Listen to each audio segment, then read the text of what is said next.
सहयोग पाउँदाखेरि हामीलाई खुसी लागेको छ हैन, राम्रो लागेको छ। सबैजना खान नपाउँदा, बस्न नपाउँदा, दुःख हुँदाखेरि टेन्सन भइरहेको थियो। अनि अहिले यो राहत आएर चाहिँ यो अब भूकम्प पीडितमा सहयोग आएर चाहिँ जस खुसी लागिरहेछ हामीलाई। हामीलाई धुम्नाने खुसी लाग्यो। किन बहुत भने हामीले त हामी वर्ष दिन दुःख गरेर त्यति कमाउन सक्दैनथ्यौँ होला। हामी कमाउन नसक्ने बुढाबुढीले त हामीले खान नपाउँदा, लाउन नपाउँदा, बालबच्चा बचाउन पाइयो, ओतमा बस्न पाइयो। हामीलाई त धेरै खुसी लागेछ। These are the expressions of satisfaction and thankfulness of the earthquake-affected people of Sindhupalchok district. The devastating 25th April 2015 earthquake affected 31 districts and severely impacted 14, out of which Sindhupalchok was one of the worst affected. Sindhupalchok had the highest number of human casualty and physical damage. The survivors faced immediate need of food and shelter. The efforts made by the humanitarian organizations to reduce the suffering of the survivors led to the situation in which they expressed their gratitude as वहाँ सरकारको प्रतिनिधि आउन कहाँ Christian add first वर्डमा आएको त्यहाँनेरि first point हामीले response पाएको छौं। खुसी एकदम खुसी छौं हामी। पार पाए हुन्छ नि हामीले अब दुःखबाट पार पानौ त नि अब खाना पाइयो, अनि चामल खाना पाइयो, तेल खाना पाइयो, साबुनले लुगा धुन पाइयो, मैलामा बस्नु पाइए परेन, भुट्न खाना पाइयो। सबै कुरामा संस्थाहरूले सहयोग गरेर बाँचेका छौं। The government of Nepal and other national and international humanitarian and development agencies immediately distributed relief in the aftermath of the earthquake. Christian Aid is one of such humanitarian agencies. It provided need-based humanitarian support to the affected people of Tekanpur, Uttarpur and Pangretar VDCs of Sindhupalchok district regardless of their religion, caste and ethnicity. The support at the right time was a great relief to the people. दाल चामल अनि साबुन अनि तेल अनि त्यहाँ तिरपल अनि mat ओन्यो छोनी चुलो टोयलेटको सामग्रीहरू सबै सिमेन्टदेखि लिएर काटी कब्जा जम्मै जस्ता पाता उहाँले दिनुभयो। अब सबै आउने भनौँ न अब भाका बासिन्दाहरूलाई चाहिँ भोकै नरह भनेर फेरि दोहोऱ्याएर हामीले के गर्नुपर्छ भनेर उहाँले सोधेर सबै आमा बुबाहरूले सबैले सोधेर एक एक गरेर सोधेर पटक पटक आएर हामीलाई जानकारी पनि दिनुभयो। तपाईहरु कोही बाँकी हुनुहुन्छ भने भन्नुस् भने दोहोऱ्याएर फेरि घर छुटे मान्छेहरूलाई नि 2-3 महिना पछाडी नि घर छुटे मान्छेहरूलाई नि जस्ता बाँकी छ भने फेरि दोहोऱ्याएर दिएर जानुभयो। टोयलेट पनि फेरि थप गरेर जानुभयो। This is Kaping village of Pangretar VDC in Sindhupalchok district. The earthquake damaged almost all houses of this village.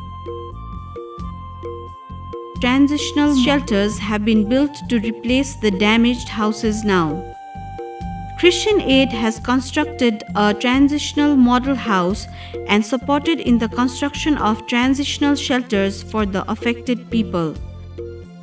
764 households of Pangretar, Uttarpur and Tekanpur VDCs have benefited from this assistance.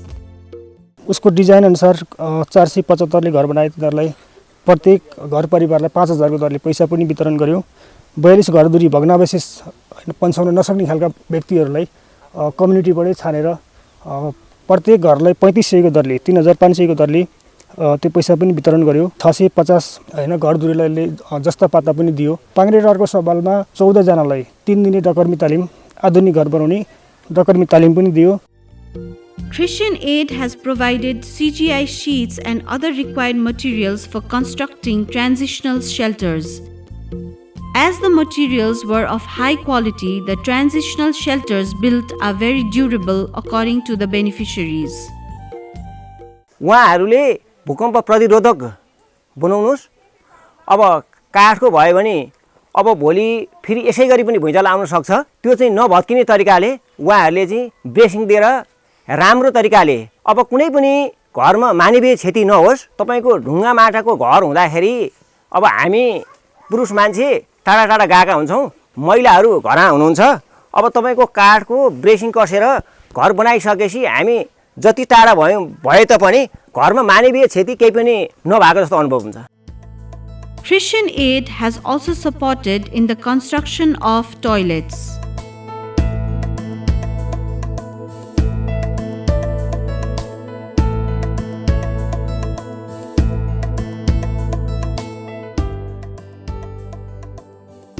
The toilet with the provision of a bathing space has eased women and girls taking bath in privacy. बाहिर त्यतिकै खुला रूपमा नहुँदाखेरि अलि अप्ठ्यारो पनि हुने रहेछ। त्यही अब बुवाहरू अब दाजुभाइहरू अथवा अरू बाहिरी मान्छेहरू पनि आउने हुन्छ नि त, अनि धेरै गाह्रो हुने। त्यस कारणले जस्ता पाता अब दिनुभयो बनायो, एकदम सजिलो भएको छ। The construction of toilets has protected the people from infectious diseases and made it more comfortable for women and girls. अब पहिला बाहिर र खुल्ला ठाउँमा नुहाउनु पर्थ्यो भने अहिले अब बाथरुममा नुहाउनु पाउने भयो। अब पहिला खुल्ला ठाउँमा अब दिसा पिसाब गर्नु जानु पर्थ्यो भने हैन, टाढा टाढा जानु पर्थ्यो। अब पुरानै ठाउँमा हुनेहरूलाई पुरानै ठाउँमा जानु पर्थ्यो भने अहिले अब आफ्नै ठाउँमा हैन, अब आफू जहाँ बसेको छ त्यहाँ टोयलेट भइदियो, त्यो भएर सजिलो भयो। The hygiene and sanitation program implemented by Christian Aid in the earthquake-affected areas is still equally effective. साबुन पानीले हात धोएर खुवाउनु पर्छ भन्ने अब हाम्रो त्यो बानीको विकास थिएन, त्यो भयो हैन। अब टोयलेट गराएपछि आफू त सफा गरेर हात धोइन्थे साबुन लाएर, अब बच्चाहरूले त्यसरी धुन्थेन। अब हामीले साबुन लाएर हात धोयो, यसरी धोयो, अब पखालिहाल्यो हैन। अनि अब त्यसको नियमहरू छ नि त, 5-6 वटा नियम, अनि हामीले अब त्यसरी प्रयोग गर्न सिक्यौँ। बच्चाहरू निरोगी भयो, अब फाइदा त त्यही नै भयो नि। अब आमाको लागि हैन सबभन्दा ठुलो बच्चा बिरामी नहुनु, अब आफू स्वस्थ हुनु, बच्चा स्वस्थ हुनु हैन, आफ्नो घर परिवार राम्रो हुनु, अब त्यही नै हो नि। This is Kafal Dara village at Atarpur VDC. It is one of the worst earthquake-affected villages.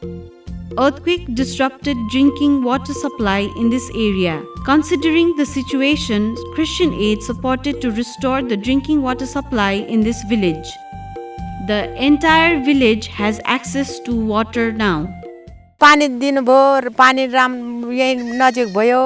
अब टोयलेट दियो, राम्रो त्यही टोयलेट बनाउनु दियो, अनि राम्रो भयो नि। The earthquake damaged the water sources and pipeline in Atarpur, Tekanpur and Pangretar VDCs.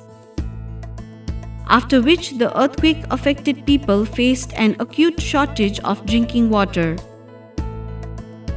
Christian Aid supported to repair and restore the pipeline and sources of water and also installed new drinking water schemes, which came as a huge support to the villagers. The earthquake destroyed many houses. In order to reconstruct those houses with skilled human resources, Christian Aid provided training in earthquake-resistant building construction to masons and carpenters.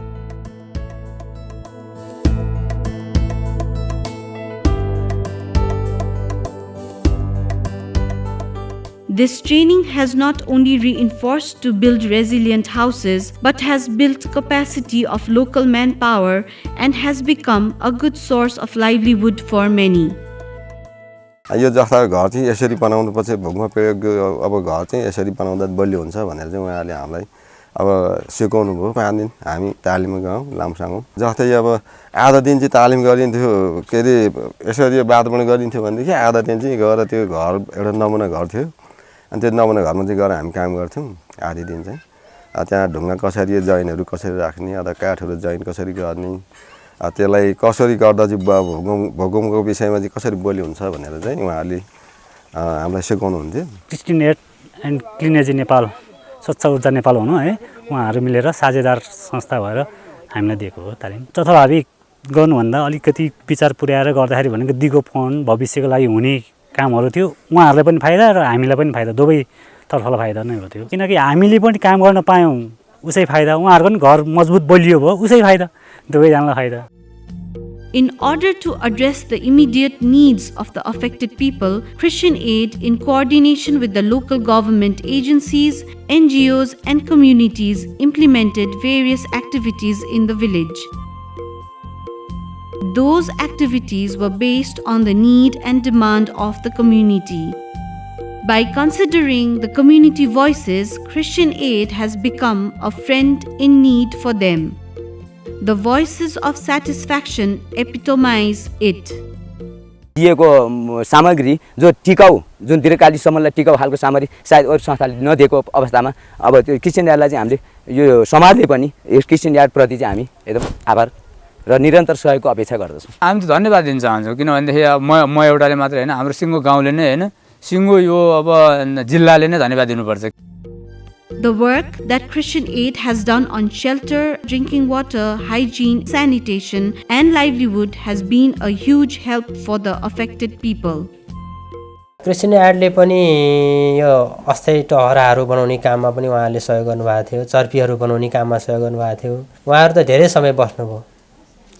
उहाँहरूले यो एउटा मापदण्ड बनाउनु भएको रहेछ त्यस्तै खालको यो तत्काल पुनर्वासको लागि जस्ताको छानो राखेर त्यस्तो बनाउने तालिमसहित दिएर उहाँले गाउँ गाउँमा चाहिँ त्यस्तो खालको चाहिँ छाप्रोहरू बनाउनलाई काम गर्नुभएको थियो। उहाँले भिन्नता थियो किन थियो भन्नुहुन्छ भने उहाँहरूले जुन अस्थायी खालको प्रकृतिको जुन टहरा बनाउने काम हो नि त्यसमा उहाँहरूले ABCD त्यसरी चाहिँ छुट्याएको थियो क्याटेगोरी त्यो छुट्याएअनुसारको बनाएकोलाई पुरस्कार समेत दिने व्यवस्था गर्नुभएको थियो।